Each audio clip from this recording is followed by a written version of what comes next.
Hi guys, this is Mike at tabletbuy.com. We're going to take a quick look today at two 10-inch tablets you can find on the market these days. Right now, here on the left part there is the Apple iPad 2, and on the right it is the Acer Iconia Tab A500.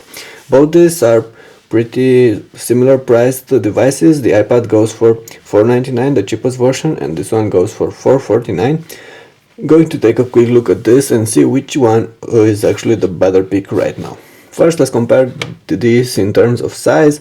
As you can see, the iPad is a portrait design tablet, while this one is a landscape designed one.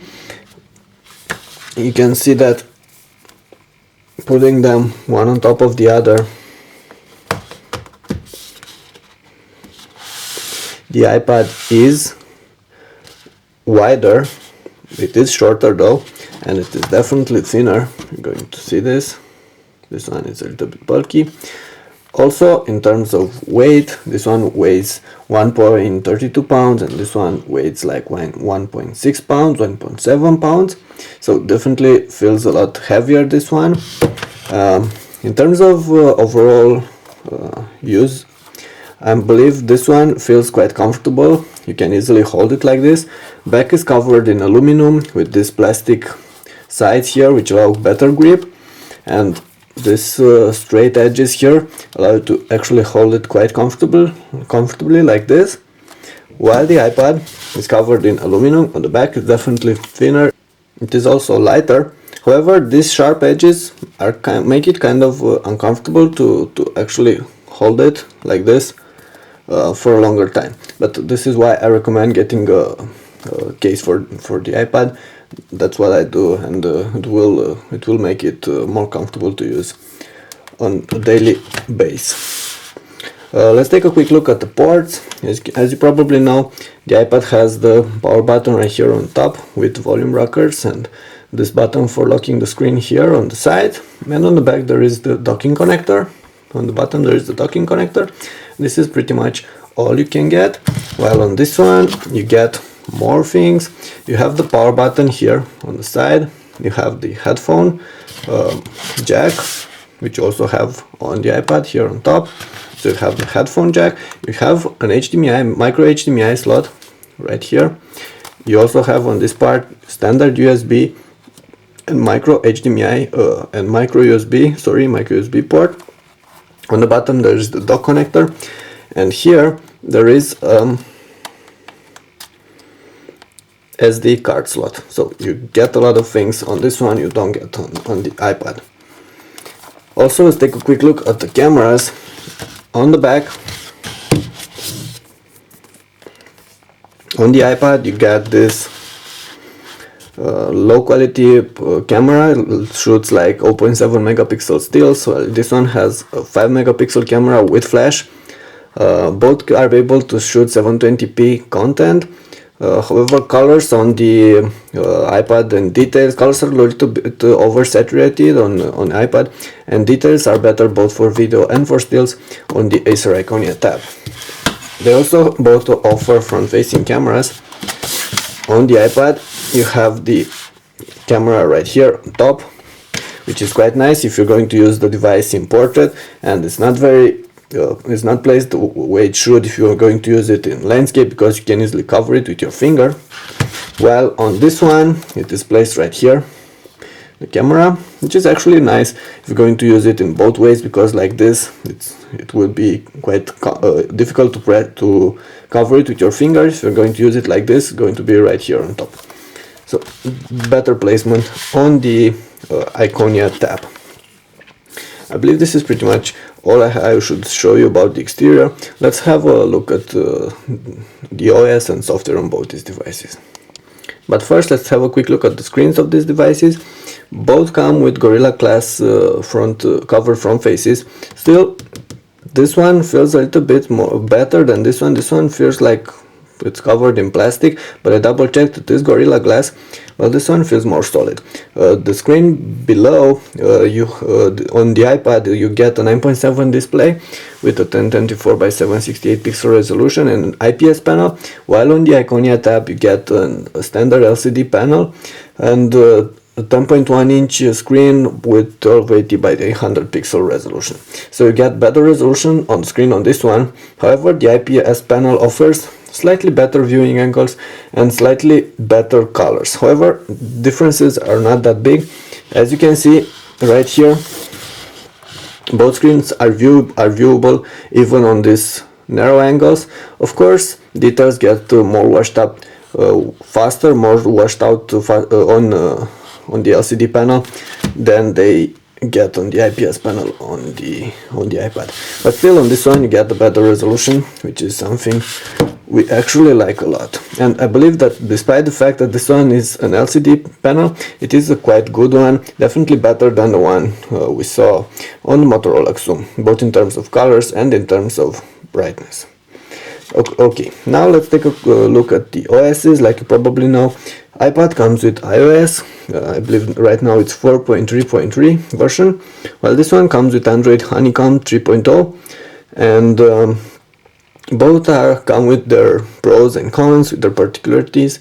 I'm not going to get into details about the OSs right now. There is a clip, you're going to find a link in the description below that will tell you about more details about these two OSs. However, I will show you a couple of things. Let's go ahead and try browsing on both these devices. Open Safari and native browser on this one. And what we have here is our blog, tabletbyte.com. And let's go ahead and see which one of these can actually load the site faster. Let's see if we can test this.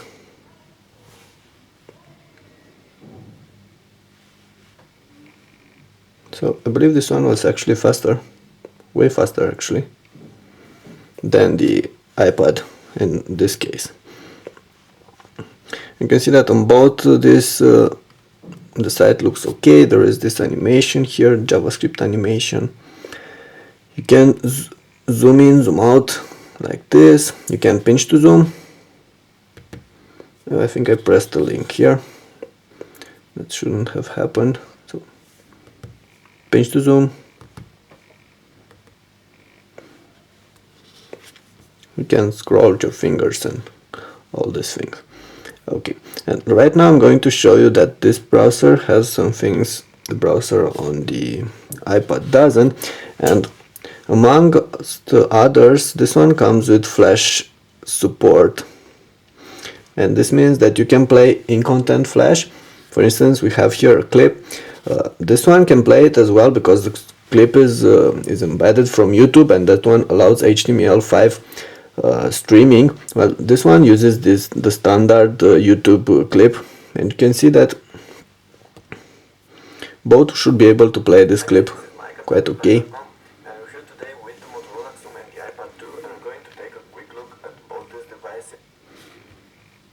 I believe the sound on this one is turned off. We would recommend if you're looking for. Okay, but still I particularly like the interface on this one because it is more touch friendly. You can easily zoom in, go the clip full screen like this.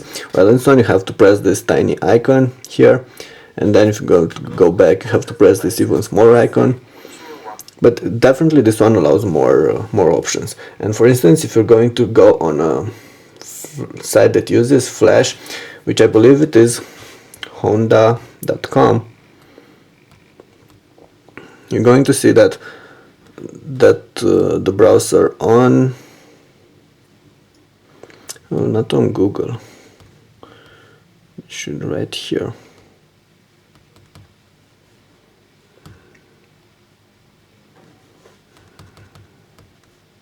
Not really sure what's happening here. You can see that I don't get the keyboard. I should get the keyboard, but I'm not.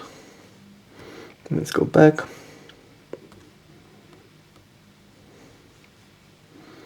Yeah, I'm not getting the keyboard. Not sure what I could do here.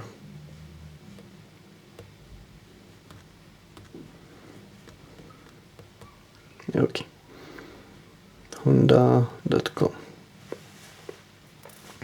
You're going to notice that right now there is a flash animation on this side, and the flash animation, it's loading here, it's going to run. Well, on this one it's only a static page. Still, you saw that the overall experience is actually better on this one, because you won't get the problems you just encountered on the browser on Android. So this is something you should be aware of. Of course, there is the tabbing system. This one is you are able to open tabs like this, like on your desktop. You can then go incognito. You have the downloads, you have settings here, you have the bookmarks. You can bookmark a page and you can then go and see all your bookmarks. Well, on this one you have tabbing as well, but you have to go to this screen and then open another page like this and go back again and select the page you want to go. Well, on this one it is easier. And also this one has bookmarks as well. Just it seems a little bit better. Bookmarks and history, it seems like a little bit better experience on the browser or on Android. It is a more complete experience. Also, I should show you the YouTube app. Both come with YouTube apps you have here, and they're both quite similar. Okay, let's go to top rated, which I believe should be, of course, this is the interface. You're probably familiar with the interface. I'm going to try and play the same clip, which is going to be the Avatar trailer.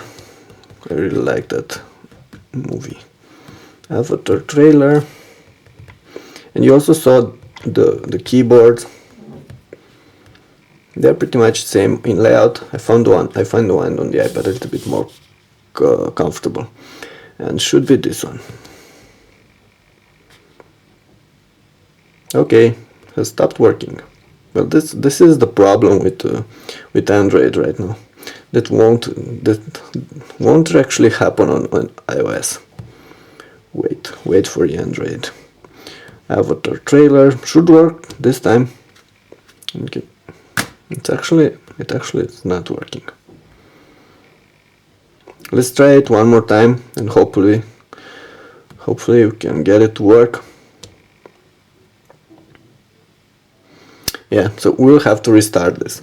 Still, both offer a YouTube native application. Also, let's go ahead and have a quick look at the markets. We have Market on this one and App Store on this one. Definitely more apps for iPad, but overall they come with pretty similar layouts, and they're quite easy to use. You have a search here on top and search here, and just select, for instance, let's search for games. Search for games here as well. Games.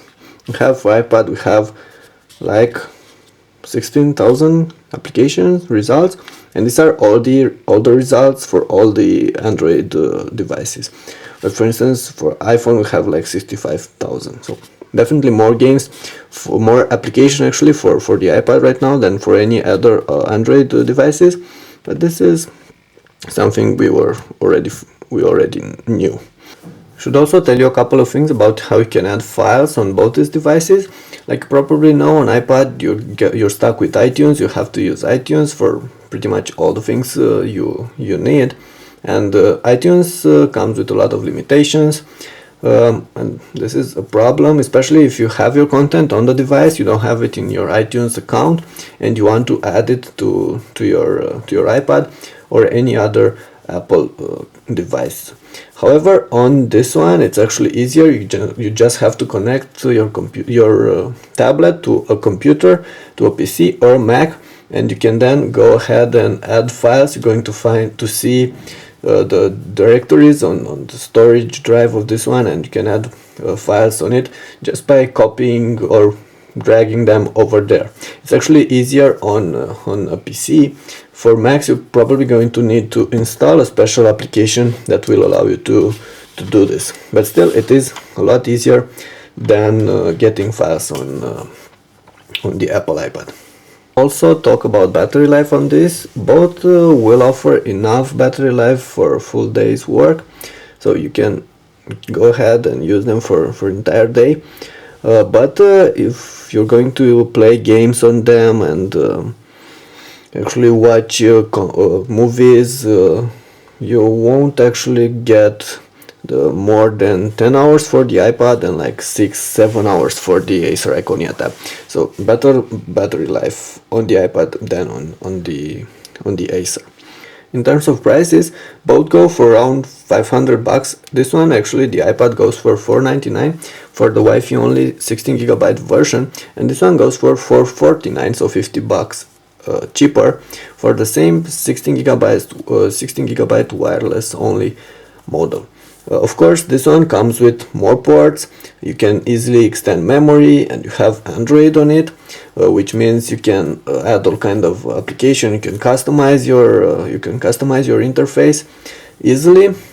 While this one offers you less customizing options, and you have this enclosed OS from Apple. Also, you have less ports, and every other extensions, if you want to buy extensions, they're going to be quite expensive. Still, iPad has its advantages. It is thinner, it is slicker, it actually performs faster, and it is more stable than this one with Android. And this is why I believe that right now, for the average user, the iPad is still the better pick over the Iconia Tab, and actually over all Android 3.0 devices, because for the everyday experience feels more solid on this one, and and the entire interface, it is easier to use. Plus, you get access to all this kind of applications that you're not going to find on the Iconia Tab or any other Android devices.